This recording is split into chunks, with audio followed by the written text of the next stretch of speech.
Friday. Friday night, Friday night. Thank goodness it's Friday. Happy Friday. It's Friday already? First things first. Yeah. Let's get good drunk. Let's get Today is a day of saying, hey, yippee, hey, yippee. This is Sparta! Loud noises. Ah yes. We made it, we finally made it, we have made it to the Friday episode. On tonight's episode, Big Drewski and Casper break down some of the premier matchups in college football this upcoming weekend. Spreads, over/unders, and of course your weekly pick-ins. Today's episode is sponsored by the Depot Printhouse, www.staycating.com, and True Tennessean Clothing Company. Make sure you like, subscribe, and leave the boys a review, because again, I can't stress this enough, but they have literally no clue what they are doing. Let's get on into today's show.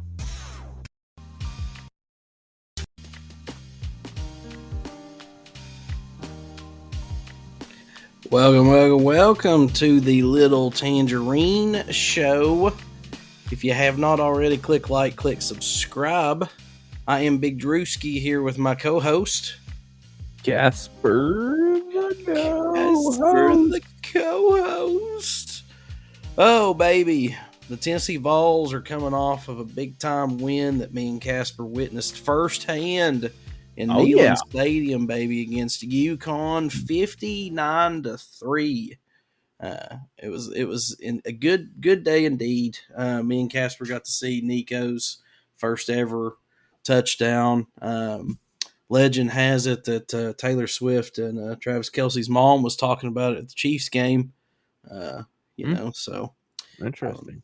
I don't know. It sounded Where's good. that come from? Is that just some crap you made up off the top of your head, or is that real? I mean, internet doesn't have to be true, right? So who knows?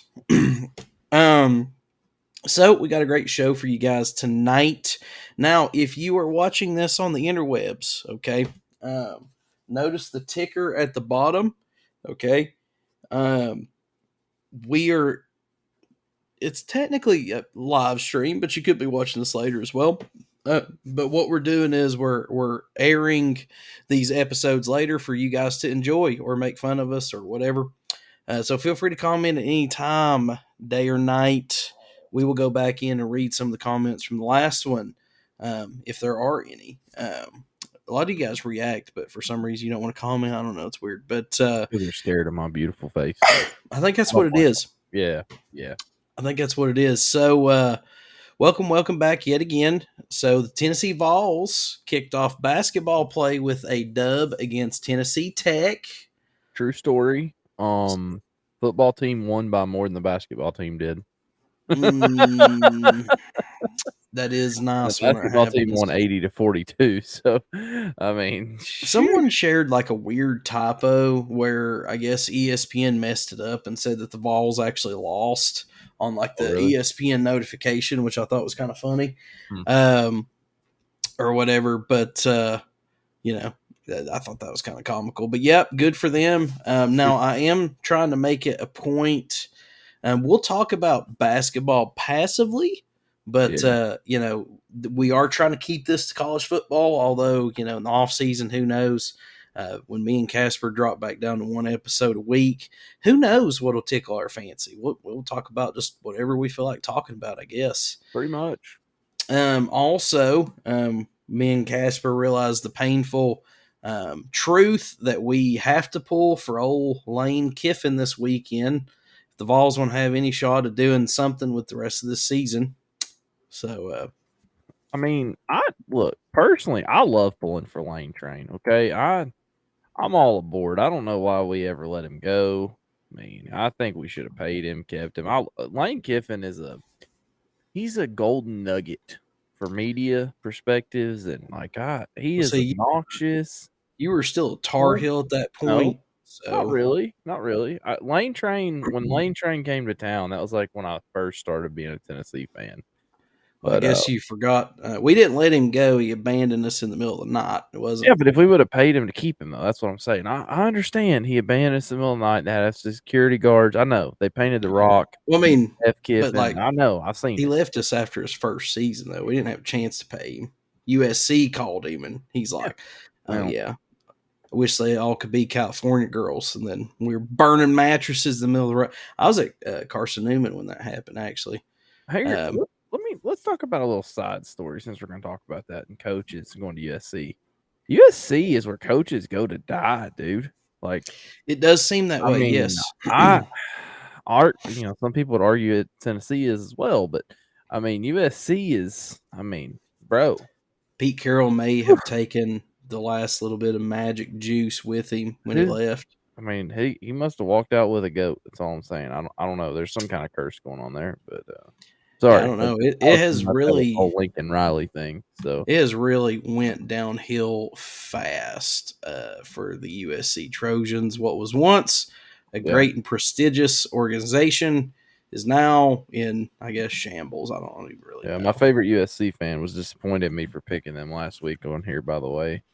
She was like, why'd you have to pick them? That's just gonna make them lose. And I was like, it's the only game I missed. Don't give me that. You may have jinxed them. It's something that we have to acknowledge. It is possible. Oh, yeah. Also, I thought it would be kind of fun. I caught this article here, which is now being buried by ads. Okay, there we go. Thought it'd be kind of fun before we, kick things off to talk about some Tennessee Vols and their eligibility that is remaining. This article is from Vols Wire. Feel free to check them out. Apparently, they're a USA Today sports affiliate, I guess. I don't know. And this article was printed by Dan Harrelson, November 5th, 2023. So we're going to scroll down through some of this. Parker Ball, offensive lineman. Apparently, his remaining eligibility is not applicable. Nobody knows. Tyler Barron, senior defensive line, including this year, he owns 2 seasons, so he'll have one more season of eligibility left if he decides to use it. Aaron Beasley has already elected to return for his final year of eligibility. That says in 2023, though, so that's not really clear. I mean, how do you read that? I read that as in 2023, and I don't. What is this article? I don't. Sorry, I haven't looked at it. And I'm looking. When at I first read it, I thought it was saying he elected to return for his final year after this year. Yeah, I mean, I guess that's how that reads. It's kind of weird the way they word some of these. That means he's done. Yeah, it is kind of weird how they wrote it, but Warren Burrell. He's a redshirt senior, but according to this, I'm guessing he has one more year of eligibility left after this season. Charles Campbell, the kicker, he gone. John Campbell Jr., the guy that Michael Ord, that guy in whatever game that was. He's got one left. It says he has 1 year of eligibility as a 6-year redshirt senior in 2023. Man, whoever wrote this, I mean, Dan Harrelson, be more clear that we're Tennesseans. We the way you're says he has 1 more year of eligibility as a 6-year redshirt senior in 2023. So who knows? McCastles, he gone. Crawford, he gone. Jeremiah Crawford, that's the guy who infamously puked during the Bama game. Dane Davis, redshirt senior offensive lineman. He's got 2 years left, including this year. Currat Garland, he gone. Quasi Garland, he's got 1 more year. Kamal Haddon, he gone. That's going to suck, by the way. Roman Harrison, he gone. Gabe Judy Lowley, apparently he's got 1 more year after this year. Ramel Keaton, he gone. Jackson Lampley, our redshirt senior offensive lineman, he's got 2 years, I'm guessing, including this year as well. Ollie Lane is gone. I'm just trying to call out the main ones. Cooper Mays has 1 more year if he chooses to use it. He'll be back. I believe in Cooper. He'll be back. Again, Jalen McCullough says remaining eligibility elected to return for his super senior year season, his 5th and final season of all uniform. I don't know if that means this year or not. After this, yep. Unclear about Brew, which we were trying to talk about the medical red shirt thing. Not sure how that's. Yeah, we don't know if he. We'll see. Tamarian McDonald, he's got 1 more year left. Joe Milton is done. Keenan Piley. Let's see. Kind of unclear. So we're getting a few back. But we're going to be losing some. We did get a lot of guys in the transfer portal and the recruiting, though. So, but we are losing some big time players. I'm kind of curious to see. I'm really curious to see how we adjust, because this year has been kind of a. Would you classify it maybe as a growing pains year? How would you classify this year? Is that fair to say? Growing pains of. I don't consider this year to be pain as of yet, man. Like I really don't. I think as long as we win one of these next 2 games, I'm happy with the season. It's just I just mean like nothing this season it's not went the way that we thought, but it's also none of it's really went smooth, if that makes sense. Like we've had to kind of grind it out a little bit. It's been up, down, all around.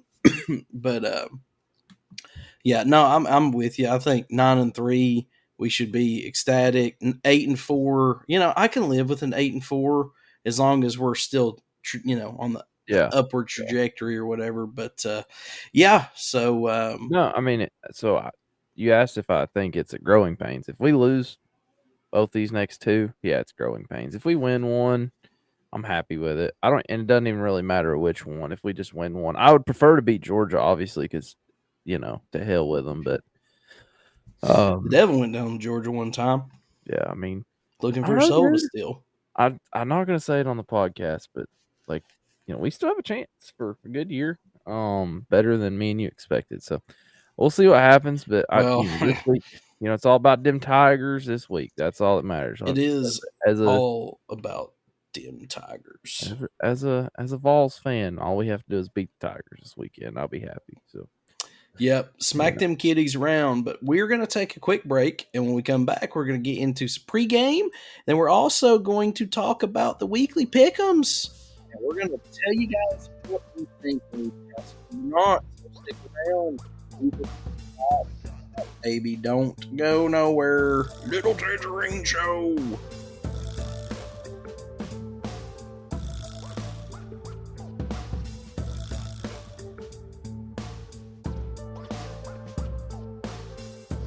Welcome back, baby, to the Little Tangerine Show. If you have not already, click like, click subscribe. Tell your friends. Just tell them all, whether they want to hear about it or not. We could go old school, back in the, we were good church kids days, and we can take business cards like you used to, Bible tracts, and roll them up and stick them into the toilet paper in the stalls, just wherever you can stuff them. We'll get you guys some Little Tangerine Show business cards, and you can just litter them all over the street. Just kidding. Don't do that. That would be technically breaking the law. Welcome back. I'm Big Drewski. Again, Casper with me. We're going to get into some game. Tennessee Vols versus Mizzou. We said last week that we 100% need to respect this game. Mizzou is not a joke. They are actually good this year. Me and Casper have been trying to tell you guys all year long. They're sneaky good. Okay. They have finally convinced the rest of the world that they're sneaky good. And it's weird to me. So Casper, you're trying to think how to word it. You're downtown way more frequently than me. Your stomping grounds are down there on the university. Oh yeah. It's weird because I feel like it's like 50-50. Some people are entirely aware that we could drop this game, and then some other people are blissfully unaware that Mizzou's good this year. Um, what what has some of Uh, your interactions with the common folk been like? Is everybody kind of aware that Mizzou's good, or they're oh no, we're gonna skunk them? First of all, some of the common folk know more than me, that we're referring to here. But no, I mean, I think anybody that knows anything clearly has a good amount of respect for Missouri here.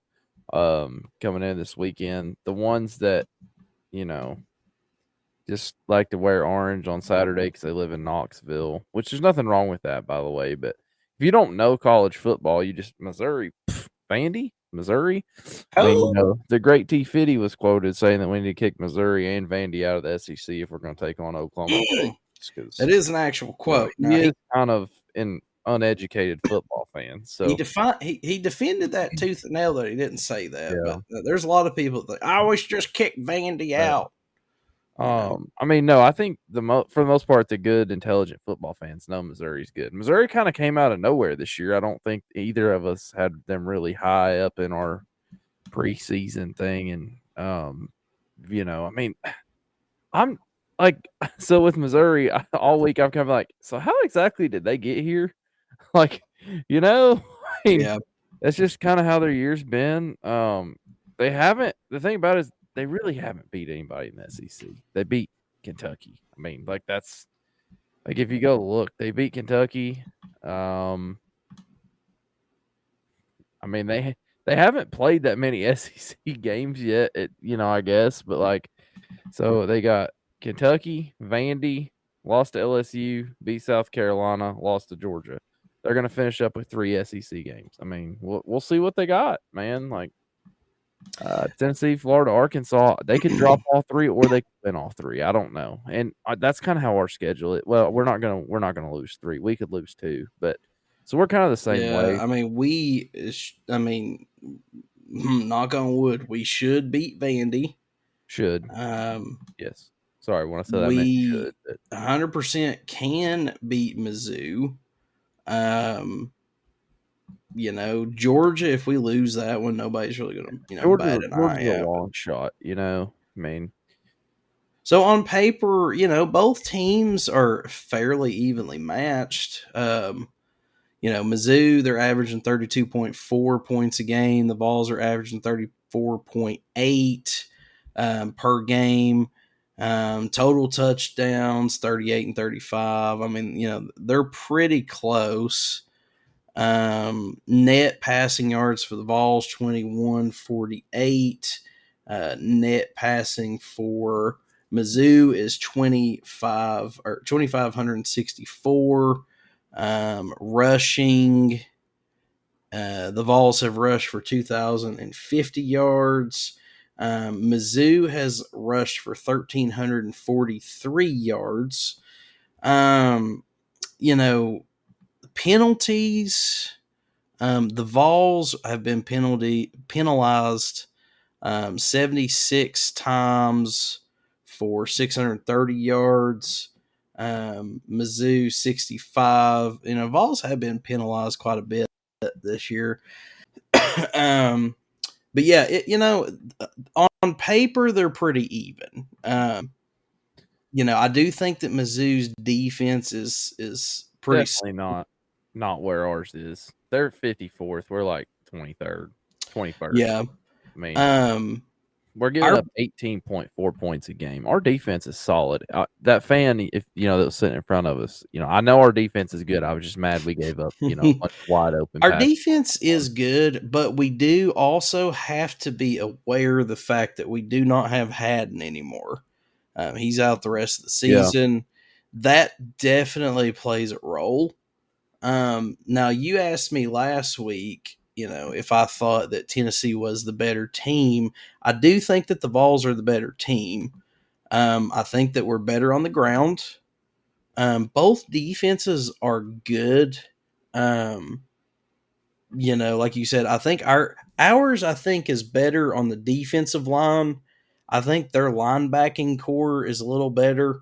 But really, for me, like we're just now going to find out how bad Haddon is either going to hurt us or help, or what, or how much of an impact that he had. We're going to find out real quick.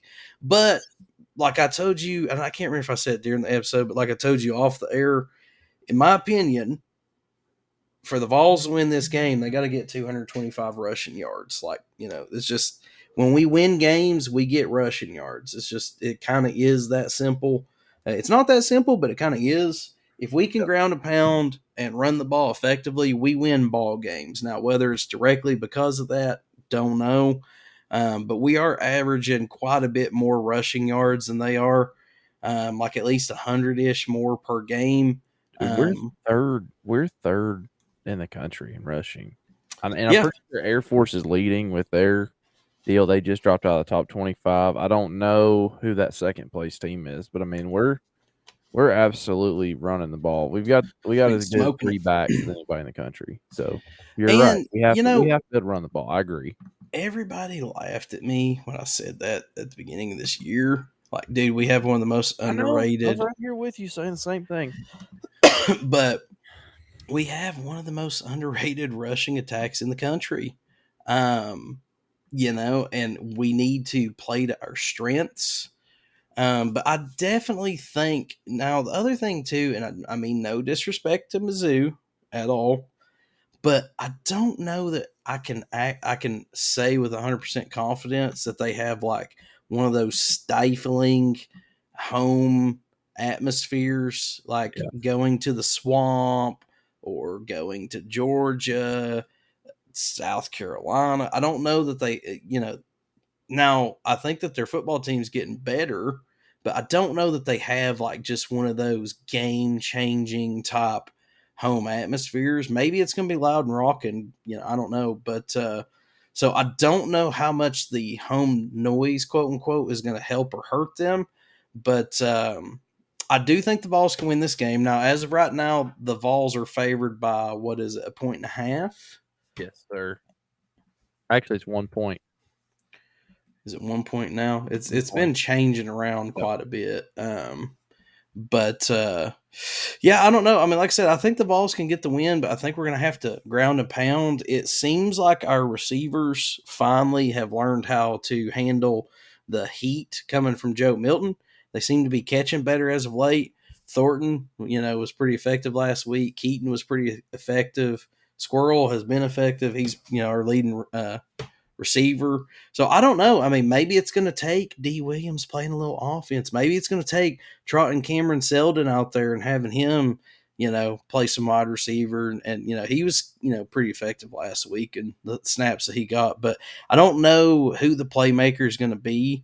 But I definitely think I think Jalen Wright needs 100, and then we need, 225 plus. Whether that's split between Milton or whoever. But I also think running that hurry up, man, getting some read option in there, letting Joe Milton do what he do, I think is going to put us in the best spot as well. He's way more comfortable running that hurry up. And he, in my opinion, does pretty good at read option. We don't run it enough, but definitely gonna have to ground a pound. I'm curious to see how it's gonna go.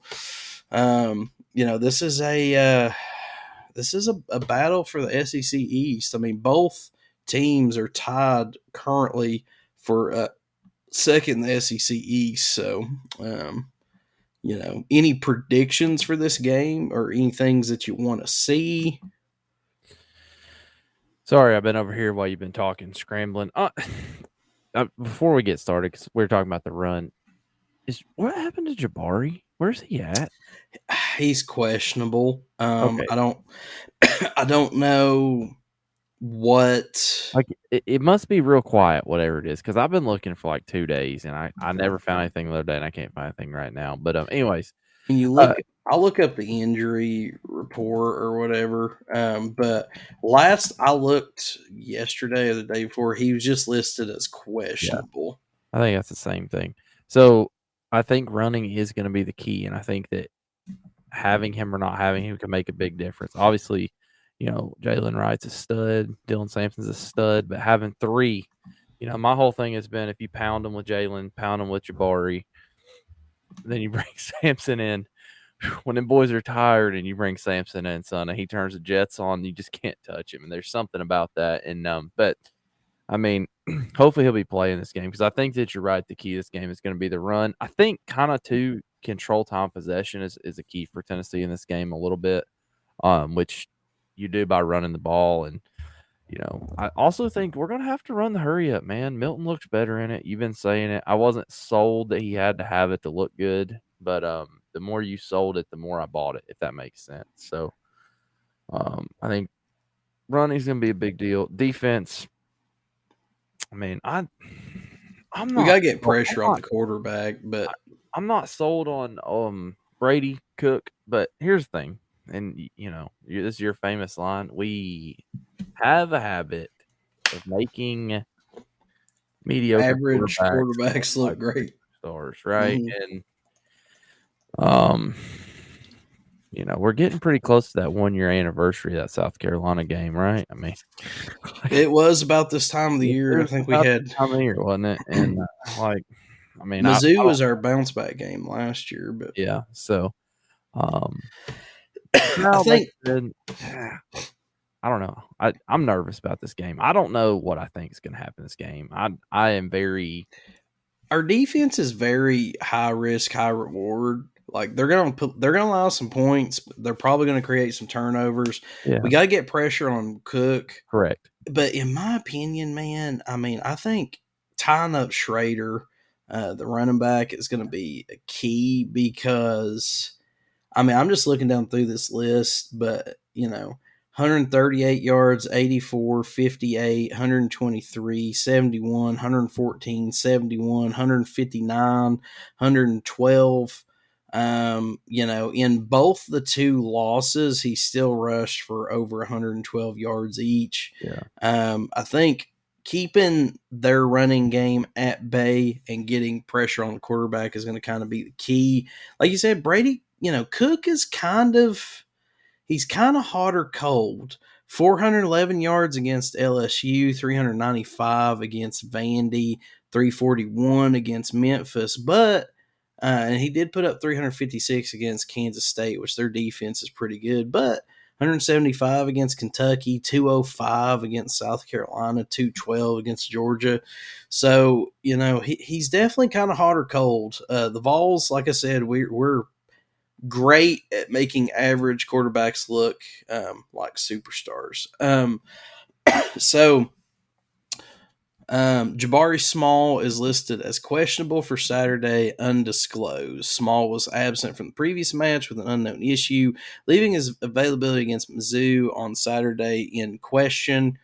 Kamal he hides this stuff pretty tight to the chest, and I like that, just for the record.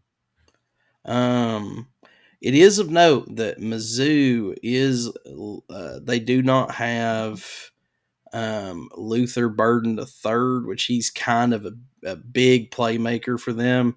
177 yards against Memphis, 149 against LSU, 90 against South Carolina. He's kind of one of their playmakers. He has been their leading receiver for all games except for 2. He is out. Yeah. They are also without a couple of DBs, linebacker, but not having Burden the third, it's going to put a burden on them. If you know what I'm saying, it's going to put a burden on them not having Burden the third. What happened to him? Because he played against Georgia, didn't he? Says questionable Saturday, undisclosed. Yeah, he was playing tough in that Georgia game. From what I remember, and was getting kind of beat up. Raider was balling out a little bit as well, but that's a positive, I think, for us. We're coming off of UConn. They're coming off of Georgia.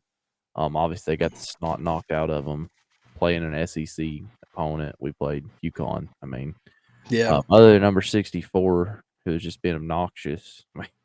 But for these Missouri Tigers,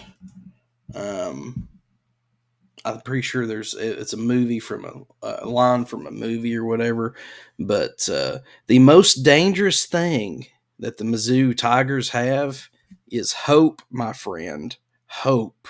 Hope can get you into trouble, and they have hope. We're going to their house. And if they beat us, they're second in that. Now, granted, Georgia's in the driver's seat, but they still have hope to play for. Where the Vols, we're kind of like, we don't really know what we're doing. We're going to keep grilling. We got 3 games left. Like, hopefully we win. Yeah, we're kind of just like, I don't know what we're doing half the time. I want to ask you another kind of important question about this game. So, you talk about play calling a lot. We saw D. Williams make a couple of plays on the offensive side of the ball. Do you feel that it means that we've got more in the playbook? For one, that's question number one. Do you feel like there's more in the playbook with him? And for two, if there is, do we roll that out against Missouri if that's what it takes to get a win, or are we saving that for Georgia? I think we're probably going to try to save that for Georgia. I think so. What I think is going on is they rolled that out. I do think that they've probably got some play calls for him, but I think they rolled it out last week to try to get Mizzou to game plan for it, and then us not use it against Mizzou, and then hopefully Georgia forgets about it. But we're gonna have to have.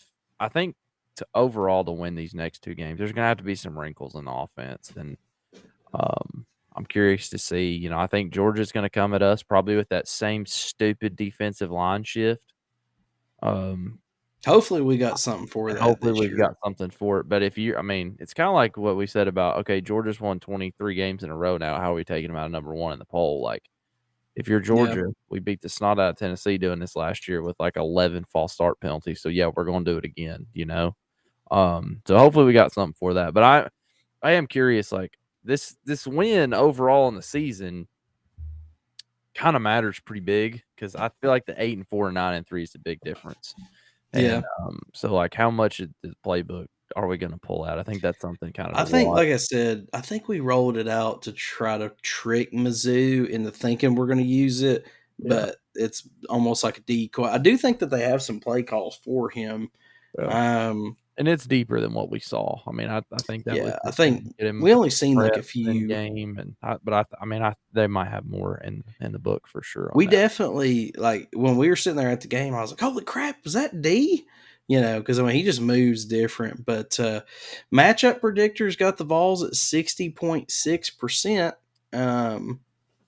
That's a little. They got ESPN's got a little bit more favor on the Vols than Vegas does. But I don't know. Brady Cook, 2,471 yards, 16 tuds, 5 interceptions. Milton is similar, 2,016 yards, 15 touchdowns, 4 interceptions. So this is going to be another game where Milton can kind of prove himself, with some of the Tennessee Vol faithful and the Nico fan squad. But do we pick this game? I guess we're going to pick this game because it's also in our Pick'ems game. But I want to pick this game now as we go through it. I want to hear your prediction. I'm going to say that it's going to be a close game throughout, but the Vols are going to wear them down with that Russian attack, and I think Mizzou's going to break towards the end. I think the Vols are going to win by 8 points.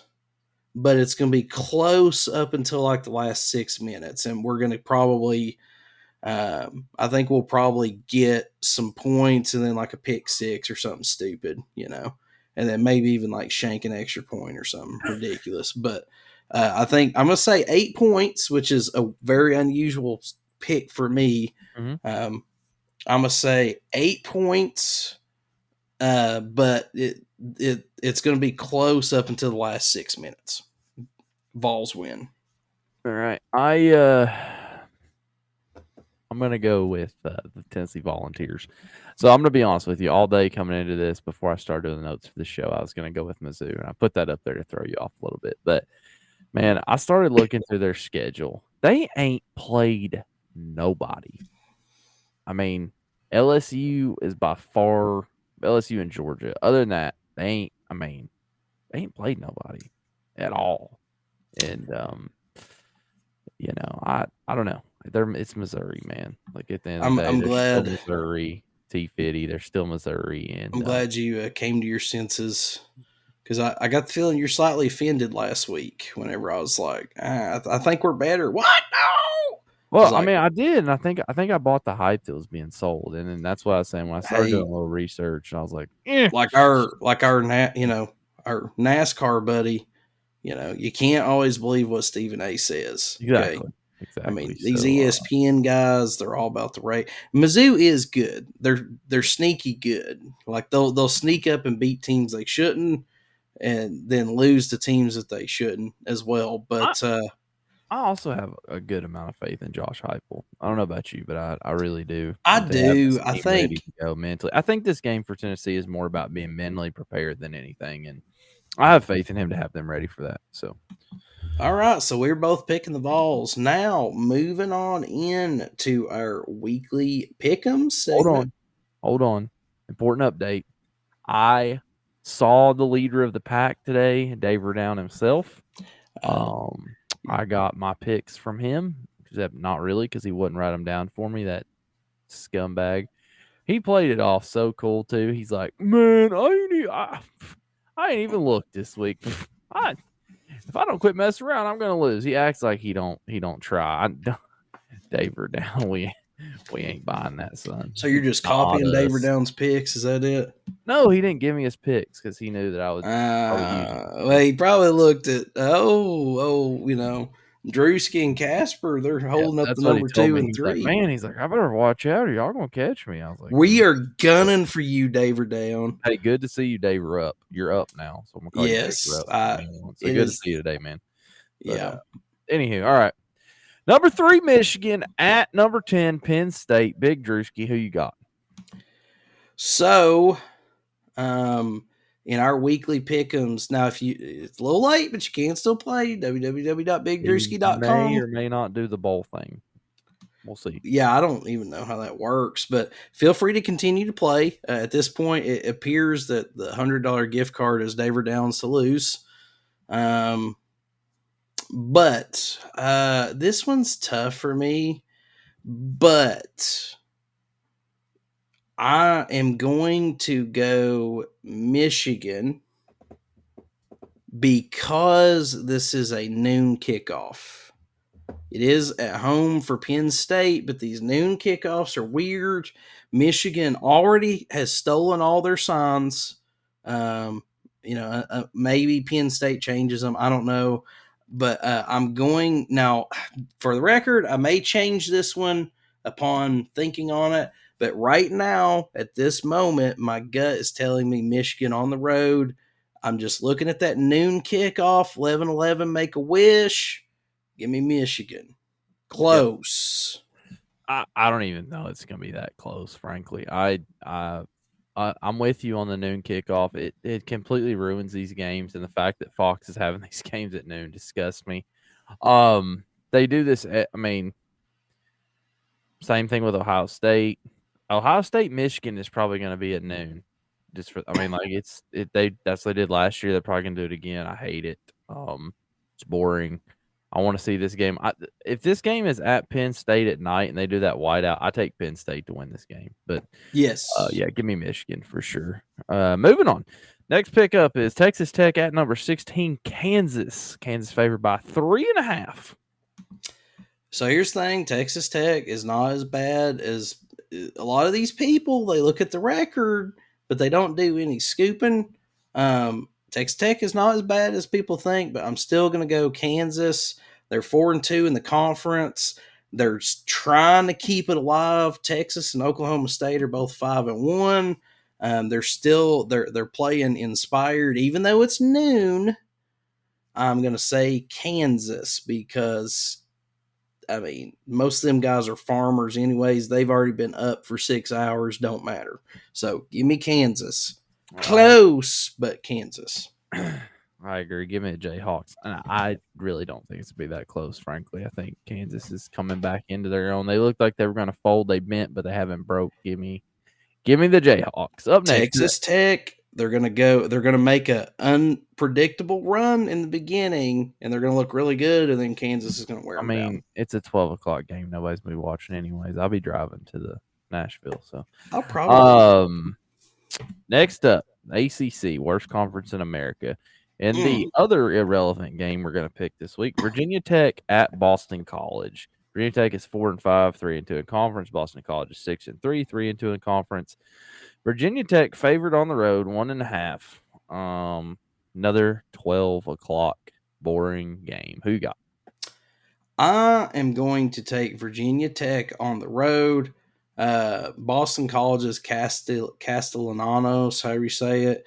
12 touchdowns, 7 interceptions. I think he might get a little sloppy on this one. But Virginia Tech, they're trying to be bowl eligible. I think they're going to come out hot and heavy, and they're going to win on the road. Yeah, I'm going to definitely go with Boston College. This is the same Boston College that almost took down the number 4 Florida State Seminoles. Give me Boston College. Big game at home. Another team that shouldn't be in the ACC. Anyways, Boston. Boston, the Boston College Eagles. Carolina played. This is a complete random story, but Carolina played them in the Continental Tire Bowl the year before Boston College came to the ACC, and they've come to the ACC, and that might be the most irrelevant team in the ACC. They're worse than Vandy. I mean, honest to God, they're not good at anything. All right, moving on. Rutgers at number 22, Iowa. Iowa's favored by 1.5. This is a 3:30 game. We're not at noon this time. Rutgers is 6-3, 3-3 in the conference. Iowa is 7-2, 4-2 in the conference. Iowa just got back into being ranked this week. Who do you have here, my friend? I'm gonna take Iowa at home, 3:30. They're on a roll. For the record, I don't even know what the under is, but I would probably say take it because 28. I still would probably. This is going to be a low scoring game. Rutgers is very good on defense. They also are not great on offense. Iowa is known for not doing anything on offense and hoping that their defense comes up with some points. But I'm going to take Iowa at home. Give me the 74%. Man, this is a tough one. I don't believe. No, it's not. Rutgers, when they name their university, it's like they hit the scramble mode. Like, where are they even? Rutgers Scarlet Knights. Like, what are you even talking about? That's New Jersey I for will you. take the Scarlet Knights over the Iowa Hawkeyes. Iowa, they're just not. I don't trust that whole thing. I don't know if Cade McNamara is he still like questionable every game. It really doesn't matter because they have no offense. I think it depends on how good his hair looked, if he gelled it correctly. Can I take the over on how many punts there are in this game? I don't even know what the number is, but if you could bet that, I'd take the over. Moving on, in the super irrelevant game of the week, New Mexico State at Western Kentucky Hilltoppers. Western Kentucky is favored by 4.5. Over-unders 57.5. Western Kentucky 5-4. New Mexico State 7-3, 5-1 in the conference. Are you going to go with the whatever New Mexico State is or the Hilltoppers? New Mexico State Aggies, which is low-key maybe one of the better brands as far as logo and mascot and all that. No, I'm going to go Hilltoppers. New Mexico State, they're Conference USA. They're historically garbage. They lost to Hawaii. They lost to Liberty, lost to UMass. Their wins are not even that much better. South Harmon Institute of Technology, UTEP, LT, their wins are WIU, University of New Mexico, FIU, SHSU, which sounds like some kind of viral disease. Sounds like South Harmon School of shit or something. Yeah, it literally sounds like freaking some kind of STD or something that or I don't know, but UTEP, LT, yeah, they've got some wins against internet schools, but I'm gonna take the Hilltoppers. I'm gonna go with Vegas on that one. 19% of America picked them, but your boy's picking them. I like it. Yeah, I'm going with the Hilltoppers for 2, mostly because they're from the state of Kentucky.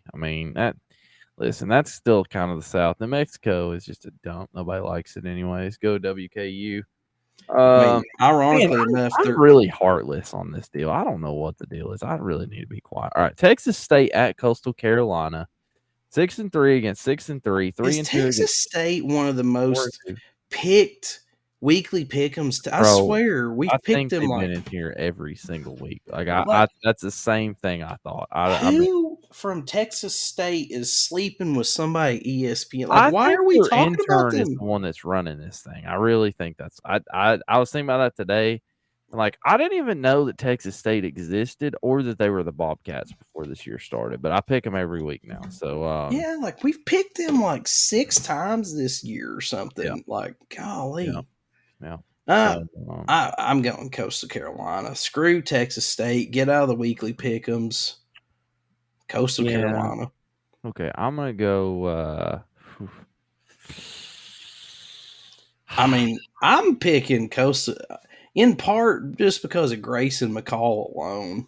I think Coastal Carolina's played better competition so far this year from what I'm looking at. So give me give me Coastal too. I think I'll go Coastal. I'm not sure who I picked on the actual game, but I'll go try to fix those later. Up We next we both went forward with the 43% on the Tennessee Vols. yeah, So yeah, so we can move on past that because I already picked that one. I'm trying to type and talk and I just suck at it. moving on, number 15, Oklahoma State Cowboys. They're going down to Orlando to face off against the UCF Knights. The Knights of the can't get above 500% round table. Oklahoma State has had some ups, some downs, some all arounds. 96% of America has picked them. Only 4% are riding with the Knights. Casper, what say you? Man, goalish. Goalish is at USF. All right, give me the Cowboys. I do that every time. It don't matter. I do the same UCF thing with scores so many points. That's literally they score so many Oklahoma points State and every Oregon week. State always jack me up too. They score so many points though. Like that's dude. All right, Plumlee, here it is.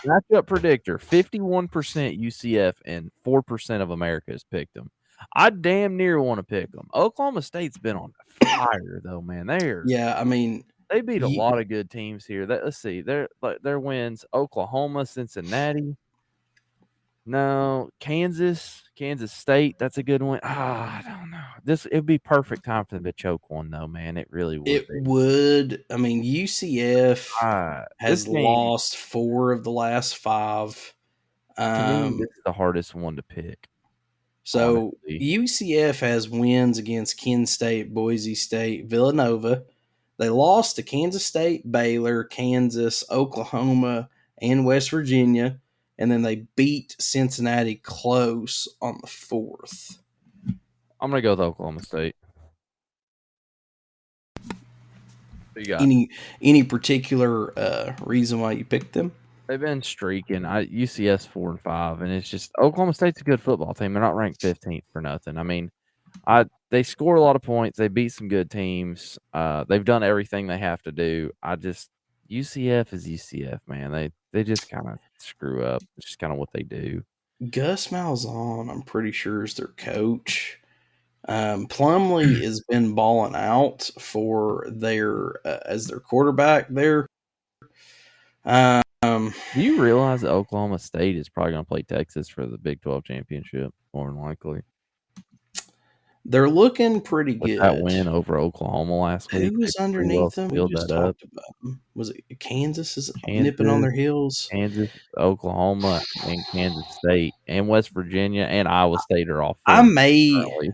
I may change this, but I'm gonna go with my initial gut and say UCF. That's what I did last week. I went with my gut and I picked 4 upsets. Proud of you. We both picked 4 upsets, but I just started firing from the hip last week, so I may change this because I do like Gundy, but for right now I'm gonna leave it alone. I like it. All right, moving on. Number 9, Ole Miss at number 2, Georgia. 7:00 kickoff. ESPN night game. In between the hedges.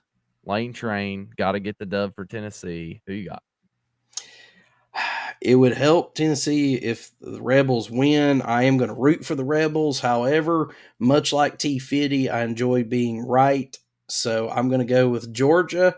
It's Georgia at night at home. Kirby Smart's probably got two separate coaches that's watched Ole Miss all year getting ready for this.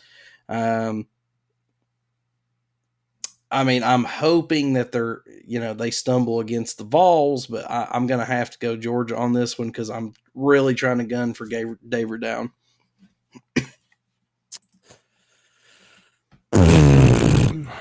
I'm trying to come up with an argument. I have none. Lane Train has pretty hair. Give me Lane to take the win at Georgia. Hey, listen, this is the battle of the damn visors right here, isn't it?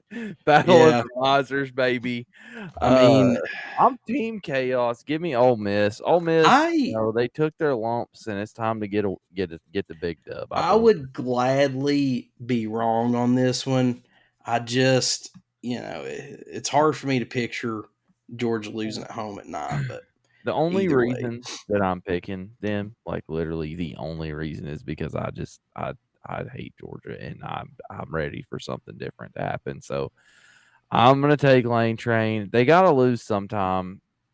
They're not bad. Jackson Dart is great. What's that running back's name? I can't think. Judkins, stud. Yeah. I don't think Brock Bowers is gonna play in this game. He is practicing now. I don't think he's gonna play in this game.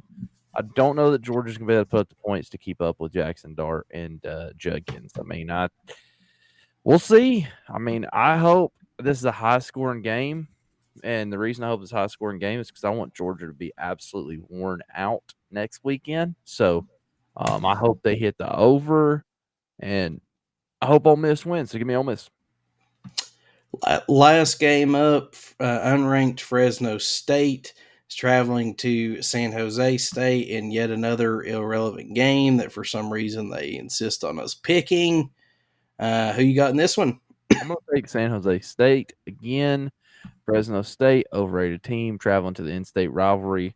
Fresno State's 8-1, but it's time for them to lose again. I mean, I really have no argument. This is another one where Matchup Predictor has this game at 50.9 to 49.1. It's about dead even. You look at their stats, they're pretty similar. San Jose State they've won their last 3. They beat Hawaii, but again, it's in that, beautiful Mountain West Conference where they play absolutely nobody. They lost to Boise State and Air Force. I mean, I don't know. I'm going to go San Jose State strictly on this as a home field advantage. Night game. Fresno State's only loss has been against Wyoming. San Jose State, they lost to USC, Oregon State, Toledo, Air Force, Boise State. Like you said, Fresno State, it's not like they're necessarily playing like super, super high caliber talent, but I think I'm gonna go Fresno State on the road on this one. This one's strictly a gut pick. They're still playing for a Mountain West championship. They have a lot to play for. San Jose State, I don't know. But yeah, I definitely see what you're saying. This would be a fumble type game that you could lose right at the last minute, but I'm gonna put my faith in Fresno State. I like it. And then my pick for Ole Miss versus Georgia is 57 points. Oh, dude, I might have wrote that too. Dang it. You put 52. Okay, 52. All right, cool. So we're close. I hope it's higher scoring than that, just for the record. I just don't know that it's going to be. So now it is time for a segment that, to be honest with you, we've not been doing great with as of late, but is still fun nonetheless. Don't bet any money on this. Time of the week where Big Drewski and Casper dishonor their families by placing betting wagers on college football games. I'm all in. Keep in mind that these two gentlemen are in no way, shape, or form experts and frankly, have no clue what they are doing. Please follow your state laws and gamble responsibly. I am never going to financially recover from this. So, Not been great as of late. We've kind of kept Colorado in this entire time. At this point, if you do anything with this, I would consider a round robin with 2 picks each with these 3 total, because it's not been good. As a matter of fact, I cleaned my FanDuel out a week or 2 back. I'm only going to bet on stuff that I feel 1,000% confident in, but we try to give you guys something every week just to, if you want to throw a little something in. We were on fire at the beginning, but as of late, we're trying to get it back on track.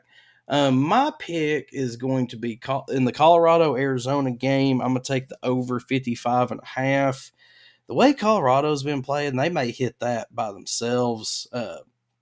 They're also going to allow a lot of points, which is what they've done essentially all year. So I think 55.5 is pretty good. Me and Casper both talked about last week how Arizona is slightly underrated anyways. So, I'm going to take the over in that game. I'm going to take Duke plus 14.5 at Carolina in the Battle of the Bell. This game always comes down to be a close football game. I think it'd be ignorant to think otherwise. Curious to see if Riley Leonard plays. I know he's still questionable, I think. No, looks like he's not playing. So, I don't know. Carolina, Duke, it doesn't really matter. Basketball, football, field hockey, lacrosse, bowling, swimming, don't matter. Going to be close. So I like the 14.5 there. Interesting kind of to note, like these 2 teams, like 4 weeks ago, we were talking about maybe one of them getting in the playoffs after winning this game. So this game has really got downgraded. It's an ACC Network game, 8:00 game. I hate that it's at home. Carolina lost their last 2 8:00 night games on ACC Network. I would probably look at Duke money line, but for this one, I'm going to take Duke plus 14.5. Literally, Carolina's 2 losses, both game on ACC Network, 8:00 to Georgia Tech and Virginia. So I feel you. The kicker for this is Colorado, which I have plus 10.5 at Arizona. Plus 10.5. It's a home game for them. Yeah. I genuinely feel like they can keep. I think that they can win that one, but I think they can keep it to within 10.5. So you better hope they win it if you want Dion to be bowl eligible. Just for the record. He really. I mean, that's another reason too why I feel confident in it is because he is fighting to be bowl eligible. So, closing thoughts, Casper. It's been real, brother. It's been real. It's been fun. It has been real fun. I've thoroughly enjoyed it. Again, if you guys have not already, click subscribe on the LTS show, and follow us on Facebook. I'm trying to be better about being more active on there. We are also on TikTok now. I believe it is at Little Tangerine Show Podcast, maybe? I don't know. I think there's like 3 followers because I just created it. But we're going to go ahead and slide on out of here.